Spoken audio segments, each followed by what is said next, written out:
Hello, everyone. This is Ed Brenniger, and welcome to the Eddie Network podcast. And today I do not have a guest. Today is my day. This is my birthday, June 23, and I was born on the 23rd of June, 1953. So this is my 70th birthday. And I'm in the midst of a week of celebration that began with a gathering of my family a week ago, and it will conclude with a couple of parties this weekend in celebration of my birthday.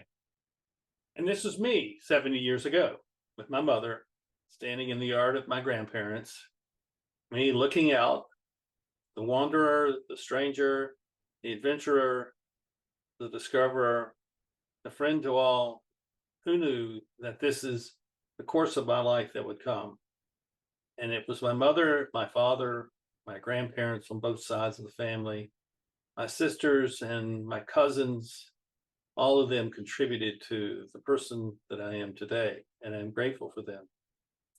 And it's one of those things where you realize that there are people that you meet along the way that are there for a moment, and sometimes it's a special moment. And a few weeks ago, I was traveling across the country, and I was going to Dallas, and I stopped in North Dallas to see Randy Sullivan of Bourbon Real Talk.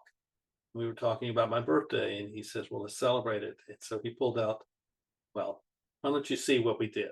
And here's Randy Sullivan and I celebrating our birthdays.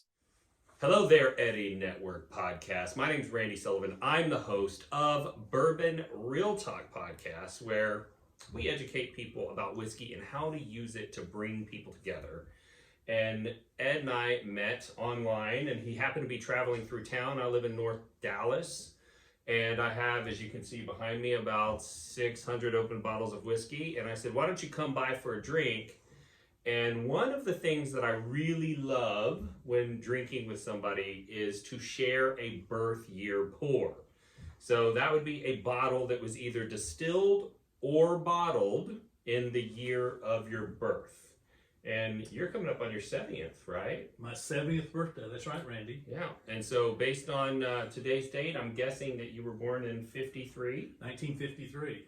And based on this tack strip right here, it looks like this bottle of Jim Beam that I happen to be in possession of was distilled in the spring of 1953. And I was being distilled in my mother at the same time that this was being distilled at the distillery. That's right. So the one thing marriage made in heaven. So one thing I've never been able to figure out is why Jim Beam put an agave leaf on their bourbon. Agave has nothing to do with bourbon.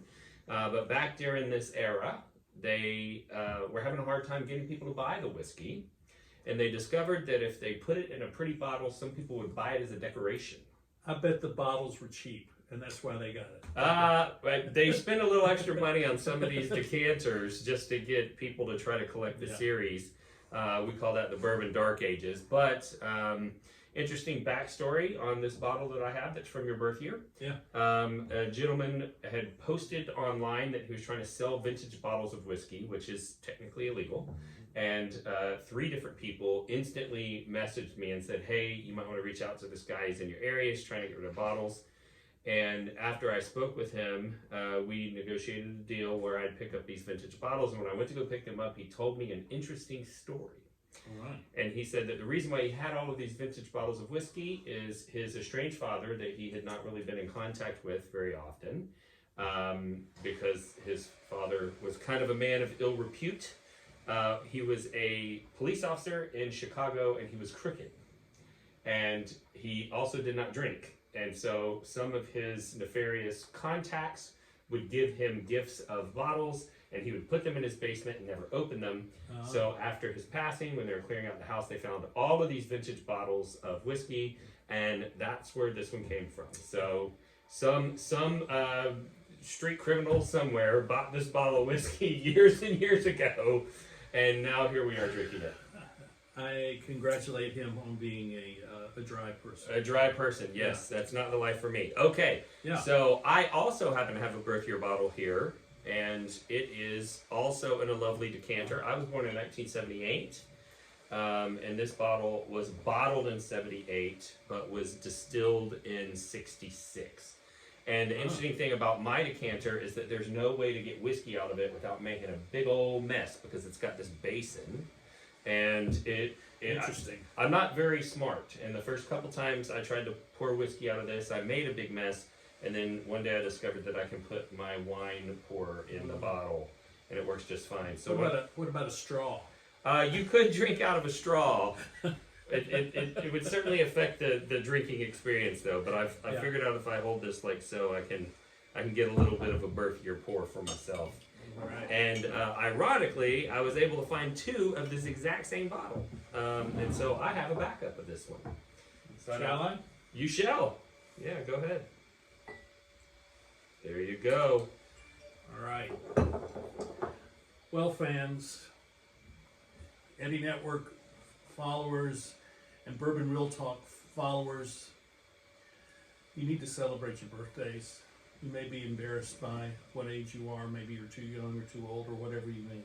But you really need to celebrate this, because these are moments in time where you can bring people together and you can have some enjoyment having a sip of bourbon or a sip of scotch or whatever it may be, but you can celebrate something significant, which is your life. And thank you, Randy, for inviting me to be a part of this. So, For sure. to Cheers. your health. And I will also say, when you're drinking a birthier pour, it's an interesting thought. But all of your trials and tribulations, everything you've ever struggled through and overcame, this bottle was here to experience that with you. And that's what I like to think about when I have birthier pours. So, I think that's a great thought. cheers. Cheers, everyone.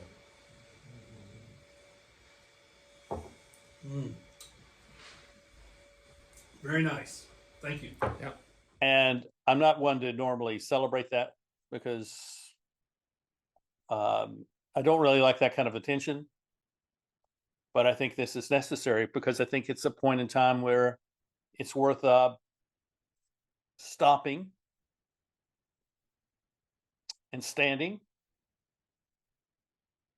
in an environment that has fed me, my mind, and my intuitions about the world. I'm in my office with a portion of the books that I own, and I want to say some things on this birthday about what I see about the future. 15 months ago, or 18 months, almost 18 months ago, I started writing on Substack, The Future of Leadership. And at that point in time, I didn't know what the future of leadership was. I mean, I knew I had some indications, and I had written about them in my book, Circle of Impact. There it is. I'd written about them, and I'd written about the two global forces: the global force of centralized institutions of governance and finance, and the global force of decentralized networks of relationships. And I felt at that time that the centralized institutions of governance and finance were in decline, and the public's opinion of institutions and their trust in them is in decline. And if anything, the pandemic accelerated that distrust in governmental and financial institutions, and the people who are in charge of those are not doing anything to make us feel any more comfortable with what is happening. So, which only means that I believe we're at a point of change, and I'm not willing to call this the collapse that many people have called for, but it's certainly, if it is, then it's the beginning of a monumental collapse of the institutional structure of society. Now let me be clear in saying this is a collapse of the institutional structure. That doesn't mean that society collapses. It means that there is something else that remains. And this something else that remains is what you and I are doing on a daily basis. we're going to work. We hope that our jobs last, but we're going to work and we're interacting with people, and we're interacting with their neighbors, and we're interacting with people at the local bar, and we're interacting with people at the local church. We're interacting with people at the gym. We're interacting with people all the time, and that will not change. The seriousness and the quality will change out of necessity. So I see that the future, where we see a decentralized world of networks of relationships, is going to grow by necessity. Whether you are oriented that way or not, you're going to need to find people that have answers, who have insight, who have connections to other people that you need to know. And I know that is going to be one of the most significant things that's going to take place, in particular over the next 10 years. All of us will become much more network minded, and all of us will become much more proficient in finding who we need to know for the reasons we have decided we needed to know. And we will have ways of finding people. Am I making a prediction here? Okay, I'm going to make a prediction that social media will become less and less about the status of a person and more about what a person has to offer, what they're contributing to the world, and how they can connect with people where that contribution can make a difference. I think that will happen because it will be a necessity for it to happen. And people who are treating social media as a form of entertainment, they will find that the necessity of their presence in society will go away, because we will be back at a time similar to what people in Europe felt after the Second World War, where the institutional structures of those societies and the economic structure of those societies had been destroyed by that war, and they had to rebuild, and they rebuild pretty quickly over a 10-year period. So I foresee something of like that occurring, and I'm not sure that anyone can actually prepare in an absolute sense for that sort of scenario. So who you know becomes more important than what you know, because what you know will be dependent upon you gaining that knowledge from someone. One of the reasons I purchase all these books, and I purchase them almost weekly, I purchase at least a book a week, is that I would not be surprised if at some point we no longer have the internet, because the internet's a utility, and utilities tend to be appreciated as long as they serve the purpose of those who create it and service it and own it. And when that no longer works, then they'll let it go away. And so I see a lot of the things that we have experienced over the last, say, century, the growth in prosperity, the growth in peace in many places, is not a given that it's going to remain. This idea that history works in a progressive trajectory in a straight line, I don't think is true. I think everything is cyclical, and we're entering into a cycle of decline that will lead to a cycle of advancement 10, 20, 30 years from now. And my hope, here I am at 70, is that I will be around long enough to see the emergence of that next era in human history. And I think that era will be the era of human community, human ingenuity. We're going to see the fulfillment of my goal that I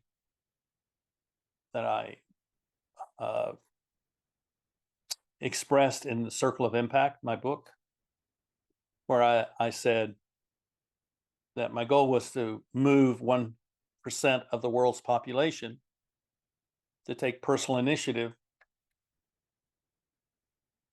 to create impact in their local communities.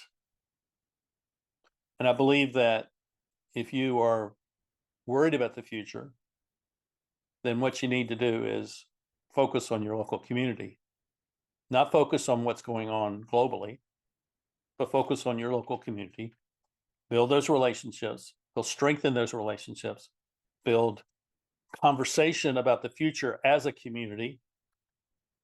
And if you need help on doing that, I'm here to help you do that. We can do a Zoom call. You can grab 5 or 6 of your friends, or 10, or you can do 20, and say, let's talk with Ed about the future of our community and how we can strengthen it in ways maybe we don't see, or maybe in ways that in the past would not have been as important as they are today. So I see the future as difficult, and I think a lot of young people who have been raised to avoid conflict and to avoid pain and avoid suffering and avoid crisis, who are never forced to work hard, who never had real scrutiny or criticism of their work. I think they're going to have a very difficult time making a transition to a point where they can experience true resilience and true endeavor to be a person of significance, a person of impact. So I think there's a lot of challenge that's coming. I mean, if you listen to people who grew up in really hard times and how they overcome that, well, that's going to become one of the dominant stories of the next 50 years, is overcoming what we've been going through for the last 50 years. Kind of a 100-year cycle, maybe. So here I am at the age of 70. I think that what's important are these things. And I'm just, these things I talk about a lot, but they're just randomly come to mind as I speak. First thing is, you need to think for yourself. You need to know who you are, and you need to stop letting propagandistic organizations dictate to you how you are to feel about yourself and who you are. And you need to stop letting other people's language be your language. You need to develop your own way of talking about your life and who you are. You need to decide what it is that you want. You need to decide what it is I want to give to this world. What is the difference that I want to create in this world, instead of what does this world owe me? Because if you keep thinking that everything is supposed to come to you, then nothing will. And you will end up lonely, isolated, and distressed over your lack of success in life. In other words, if you want to be successful, you got to work hard, and you got to be willing to work hard, and you need to be willing to change. So when I say that we're all in transition, every one of us, all the time, that's not just a little phrase that a consultant throws around, or a writer throws around, or a speaker throws around. No, I think it's actually the way the world is. And the technology that has advanced us in the last 50 years, 60 years, has accelerated the transition that we were already experiencing. We've always been in a state of transition. It's just it's such a slow pace and we didn't recognize it as we do today. But now it's accelerating, and what I find is that people are not able to keep up. They're not able to keep up with the changes that are happening, and so that causes them to pull back and become resistant, and to seek to avoid the risk that comes with change. Well, I would say that the risk of not changing now is a greater risk than the risk of changing. And let me be specific in this.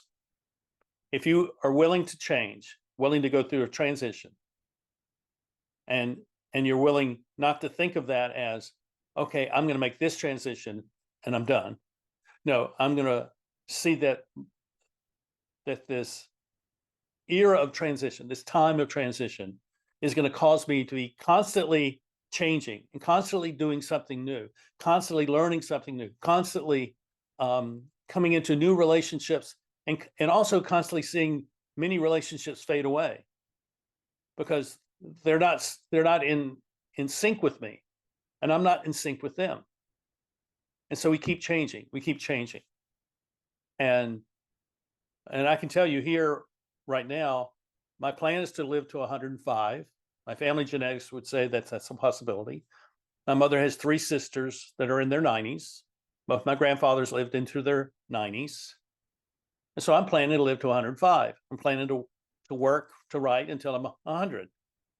And probably will probably write after 100, but I'll write more like Substack and that sort of thing. But I'm gonna do that because that's the way I change. It's the way I change my mind. It's the way I change my relationships with people. It's the way I change my attitude towards myself. It's the way I change my attitude towards the world. It's my way of changing my sense of what is good and right. And it also is the way that I am able to change and adapt to the circumstances that never seem to be very stable. And in many respects, this explains the length of my life. So what I'm saying is that think for yourself, embrace transition, and thirdly, give yourself to your loved ones, to your family. And if you don't have a family, then you need to consider what it would take for you to form a family. I know that seems such a radically different idea. You know, I'll give you an example of what I mean. 3 or 4 years ago, I was in eastern France at the Deval Memorial Park of Battle of the Somme, First World War Battle of the Somme, and it's a stunningly sad place because of the tens of thousands of men who lost their lives, and in such a way that their bodies were never recovered. They're the missing of the Somme, as they're called. And I was there on a Sunday afternoon, and I walked in, and there was 2 young women there, and I was the only one there that day. And we just started talking, and I asked them about how things were going on in France, what they saw, and they expressed this thought that the world is not a healthy place, and I said, well, are you married, either one of you? And neither one of them was married. I said, are you planning to be married? Do you want to be married? Do you want to have children? And they both said they didn't want to have children. And I asked why. She says, why would I want to bring a child into this kind of world? And I said, because you have a different view of this world than the way the world is. Because it's by you having children, and you're going to raise that child to avoid the very things that you see as problematic in this world. You will create the future leaders of the world merely because you already are aware of why this world is broken. I'm not sure I convinced them of that, but I would like to say convince you of that your ability to have children, I hope, is still with you. And if not, if you're a young person, maybe you could make it as a goal to put yourself in a position where you find someone with whom you have some compatibility, you have some shared values, and the two of you are willing to be emotionally intimate with one another. And by emotionally intimate means that you're willing to shred open your chest and open your heart to them at the most vulnerable and difficult and painful, and that other person is willing to love you and accept you and believe in you regardless of what darkness comes out of you, because there's darkness in all of us. But it's that intimacy that is needed that will make your relationships with your family and with your community people the sort of thing that strengthens the community for the hard times that will come. Think for yourself, embrace the transition, be your best self in relationship with other people. Not just be your best self for yourself, but be your best self in relationship to other people. And then have something to say. This is different than having your own mind. Have something that you say which is deeply true to you, which you love, which is sort of like saying, this is what I believe, and this is what I want for the world. Because you never know with that person that you meet on the elevator, or you have about 10 seconds with them, when you can say that 10-word sentence. For me, I believe I have several of these statements. I believe there's far more that we're similar at than what is different. I believe that everybody can be a person of impact by simply taking personal initiative to create impact. I believe that the world grows from the bottom up. It doesn't grow from the top down. I believe in many things. And you can say that by doing as questions. You could say, you can ask the question, do the people who are closest to you respect you? Do the people that are closest to you believe in you? If you came and said, I want to do something totally different, would they say, oh, you can't do that? You're not able to do that. If they said that, they don't believe in you. But if they said, I believe that you can do that, how can I help you achieve that goal? I saw a little video this morning on YouTube, and it was about a man who had grown up in poverty, and he had learned to be an auto mechanic and started his own mechanic shop. And he decided after 20 years of being a mechanic that he was going to go get a degree, a business degree, because he wanted to do a better job of running his shop. And he had to take a biology course.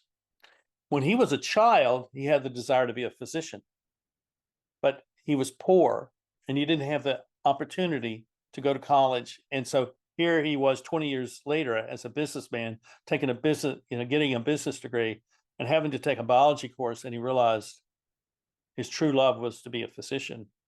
And so over the next 10 years, he went through the process and he became a physician, and he's an emergency physician in his community now.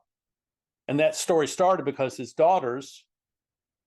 they showed his daughters in their bedroom, and they were talking about being doctors, and they were, so that's how it goes.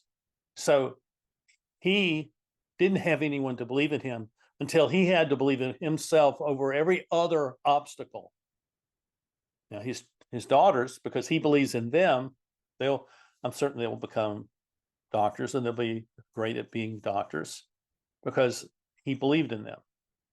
So we need to believe in one another. We need to be intimate with one another in the sense that we're willing to be transparent about how I feel and where our fears are and where the traumas are that we've had in life. And I think those are important aspects of what we need to be doing as people as we move into the future. So let's get this straight. Think for yourself, go through transition, build your network of relationships, and make sure that they're whole and they're intimate, they're caring, they're transparent, they're honest, they're respectful. And then believe in people. And you don't have to believe in the sense that they can go do anything they want. Just believe that if they take the energy, if they take the initiative, just believe that by their own initiative, they can achieve the goal that they want. We all need people who believe in us in that way. And the only way that happens is for us to believe in other people in that way. And then the fifth thing is be grateful. And be grateful for not only the good times, but the hard times. Because the hard times will ensure, if you're grateful and all these other things are done, that good times will come and you will find your life something that is worth being grateful for and thankful for. So that's kind of my message to you on my 70th birthday. I don't know what my future is, even though I plan to live 105 years. Live to 105. I don't know what my future is. I don't know it after December of this year. I assume I'll continue to write. I assume I'll continue to do the podcast, but that's an assumption. I don't know anything about the future. I do know who I want to be as that person who is Ed Breniger in the future. And I hope that you would reconcile in your own mind that it's more important to know who you want to be, or as one of my friends and colleagues says, who you want to be becoming, rather than what kind of world you want. Because most of us don't have the control over the way the world is going to be, but we certainly have control over how we respond to the way the world will be. So let me ask you to do a couple of things for me. First of all, express your gratitude to someone today. And if you don't have anyone to express gratitude to, say it to me. Just say it to me, and I will treasure that. And it will stay between the two of us. But I will appreciate you. And I'm not suggesting that you say you're grateful to me. I'm suggesting that you say you're grateful to something or someone or for something. But if you have no one to say that to, I'm suggesting you say that to me. The second thing is introduce me to people that you feel like I should know, and to people who you feel like should be reading my Substack, and to people who should be watching and listening to the podcast. And in particular, introduce me to them when you feel like this is a person that I should be interviewing on the Eddie Network podcast. And if you go back and you play through, and this will be the 40th episode of the podcast, this one today. If you go back and look at all the previous 39, you will see how that conversation goes between people who don't know each other and what is possible. And then the third thing is to become a paid subscriber. It's not a whole lot per month. You know, a little more than a cup of coffee, a couple of cups of coffee. It's less than a cocktail. It's less than a lunch. But your financial support means something. It enables me to take care of some of the needs of doing the podcast, some of the payment that is required, and so if you would become a paid subscriber, I would appreciate it very much. And there's some benefits that come from being a paid subscriber. One is you have my gratitude. Second is I'd like to talk with you on a regular basis. So here we are, June 23rd, 2023. And where will we be 70 years from now on June 23rd, 2093? Because at that point in time, we will be approaching a change in the not in the millennium, but in the century. We'll be at a century point of change. And what is it that you would like to see about that world? And what can you do today to begin to make that possible? These are things we should be considering. So I thank you for watching. Thank you for your support. I appreciate your connections with me. Appreciate the people you introduced to me. I'm grateful for all that you have made these two things of the Substack and the podcast. I'm appreciative of what you've made it to be. So I will see you next time on the Eddie Network podcast. Bye-bye. See you later.